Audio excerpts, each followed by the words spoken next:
कहते हैं घर ईंट पत्थर से नहीं रिश्तों से बनता है। लेकिन रामपुर के उस पुराने मकान में अब रिश्ते नहीं, सिर्फ दीवारें बची थी। मकान के सबसे पिछले कमरे में लकड़ी के चारपाई पर लेटे थे 70 साल के हरिशंकर जी। कभी इस घर के मालिक थे, कभी पूरे मोहल्ले में उनका रुतबा था। लेकिन आज वही हरिशंकर अपने ही घर में अनचाहे बोझ की तरह पड़े थे। उनकी आंखें छत की ओर टिकी थी, कान रसोई से आती खनखनाहट सुन रहे थे। सुबह सोने कुछ नहीं खाया था, गले में बार बार सूखापन उतर रहा था, लेकिन आवाज निकलने की हिम्मत नहीं थी।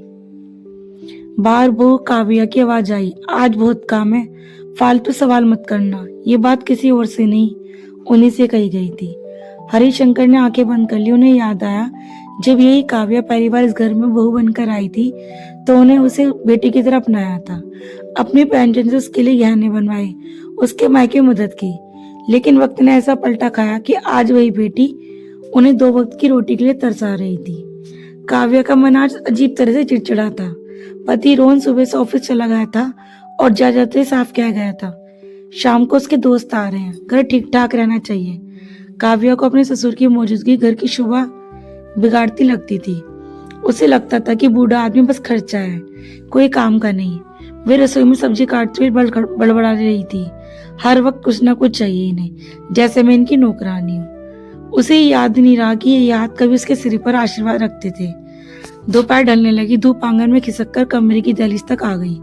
लेकिन हरिशंकर के लिए समय वहीं ठहरा हुआ था। पेट में जलन हो रही थी। उन्होंने हिम्मत जुटाकर आवाज दी, काव्या बेटा थोड़ा पानी। आवाज इतनी धीमी थी कि उन्हें लगा शायद बाहर तक पहुंची ही नहीं। बाहर काव्या ने सुना तो अभी सुना कर दिया, अनसुना कर दिया। उसे लगा भी पानी दिया तो फिर खाने की जिद करेंगे। उसने दरवाजा जोर से बंद कर दिया। इस बीच गली में किसी के कदमों की आहट हुई। दरवाजे पर दस्तक पड़ी। काव्या चौंकी, इतनी जल्दी कौन आया है? आ गया। उसने दरवाजा खोला तो सामने एक साधारण सा कपड़ों में युवक खड़ा था। चेहरे पर थकान थी, लेकिन आंखों में अजीब सी चमक। नमस्ते, मैं अर्जुन हूँ। क्या हरिशंकर जी रहते हैं? काव्या को झटका सा लगा। उसने ऊपर से नीचे तक उसे देखा। कौन है आप? अर्जुन ने विनम्रता से कहा, उनका पुराना शिष्य है। ये सुनते काव्या के चेहरे पर बनावटी मुस्कान आ गई। ये वह समझ गई बाहर से कोई आया है तो सभ्यता दिखानी पड़ेगी। अर्जुन अंदर आया। उसकी नजरें सीधे उस कमरे पर पड़ी जहां से सन्नाटा आ रहा था। उसने धीरे से कहा, बाबूजी कहाँ हैं? काव्या ने लापरवाही से कहा, पीछे कमरे में आराम करते रहते हैं। अर्जुन कमरे में पहुंचा तो उसकी आंखें भर आई। हरिशंकर कमजोर पड़े थे, आंखों के नीचे गहरे काली घेरे और होठ सूखे हुए। गुरुजी, अर्जुन की आवाज भर आ गई। हरिशंकर ने आंखें खोली। सामने अर्जुन को देखकर उन्हें यकीन नहीं हुआ। अर्जुन तू? अर्जुन के हाथ पकड़ लिए। वे हाथ कांप रहे थे। अर्जुन को याद आया कि कैसे हरिशंकर ने उसे पढ़ाया था। गरीब घर का लड़का, फीस देने के पैसे नहीं थे, लेकिन गुरुजी ने कभी उसे लौटाया नहीं। आज वही गुरु इस हालत में थे। अर्जुन ने इधर उधर देखा। आपने खाना खाया? हरिशंकर ने सिर हिलाया। नहीं बेटा। अर्जुन का दिल बैठ गया।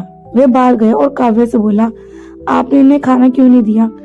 काव्या तुम तमा गई। आप हमारे घर के मामले में दखल मत दीजिए। अर्जुन शांत रहा, लेकिन उसकी आंखों में शक्ति आ गई। वे बाहर गए और पास की दुकान से खाना लेकर आया। उसने अपने हाथों से हरिशंकर को खिलाया। हर कौर के साथ हरिशंकर की आंखों में आंसू गिरते रहे। काव्या दूर खड़ी सब देख रही थी। उसके अंदर कहीं कुछ खटक रहा था, लेकिन अहंकार से चुप रहने नहीं दे रहा था। तभी अर्जुन ने कहा, गुरुजी अगर आप चाहे तो मेरे साथ चलिए। हरिशंकर ने काव्या की ओर देखा। वह चुप थी। यही चुप्पी बहुत कुछ कह गई। उसी पल रोहन घर लौट आया। अर्जुन को देखकर चौंका। अर्जुन ने पूरी बात बता दी। रोहन का सिर झुक गया। उसे पहली बार एहसास हुआ कि उसके पिता किस हालत में जी रहे हैं। काव्या कुछ कहने ही वाली थी कि रोहन ने कहा, अब बहुत हो गया। हवा में सन्नाटा छा गया। रोहन के शब्द किसी हथौड़े की तरह काव्या के कानों में गूंजे। अब बहुत हो गया सुनकर वह पहली बार घबरा गई। उसने सफाई देनी चाहिए, मैं तो बस घर संभालती हूँ। लेकिन रोहन ने इसी बीच में रोक दिया। घर संभालना और पिता को भूखा रखना 2 अलग बातें हैं। अर्जुन चुपचाप खड़ा था, लेकिन उसकी मौजूदगी सच्चाई बयान कर रही थी। हरिशंकर की आंखों में डर था। उन्हें लगा शायद उनकी वजह से घर टूट जाएगा। उन्होंने धीमे से कहा, रोहन रहने दो, मैं कहीं और चला जाऊंगा। ये सुनते ही रोहन की आंखें भर आई। पापा, ये घर आपका है, जाने की बात मत कीजिए। उसने अर्जुन की ओर देखा। आपने जो किया उसका एहसान मैं जिंदगी भर नहीं भूलूंगा। अर्जुन ने सिर झुका दिया। मैंने सिर्फ अपना फर्ज निभाया। काव्या अब चुप भी चुप थी। उसके अंदर पहली बार अपराध बोध ने सिर उठाया था। अगले दिन रोहन ने साफ फैसला लिया। उसे घर में नियम बना दिए। हरिशंकर की देखभाल अब प्राथमिकता थी।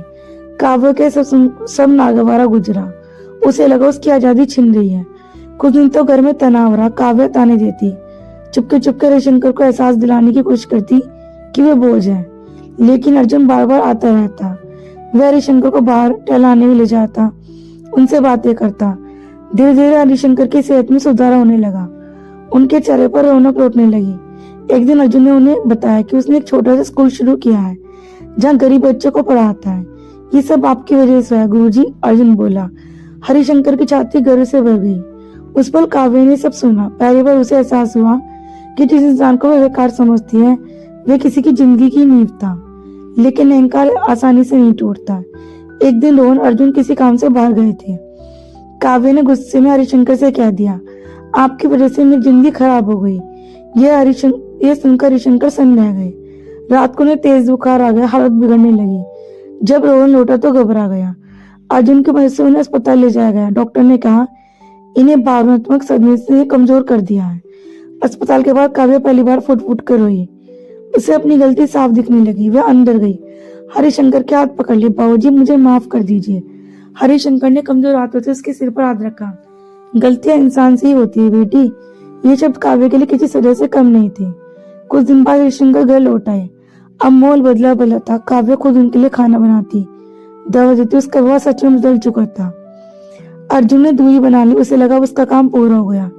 लेकिन एक दिन हरिशंकर ने रोहन से कहा, इस घर में अगर कोई तीसरा बेटा है तो वह अर्जुन है।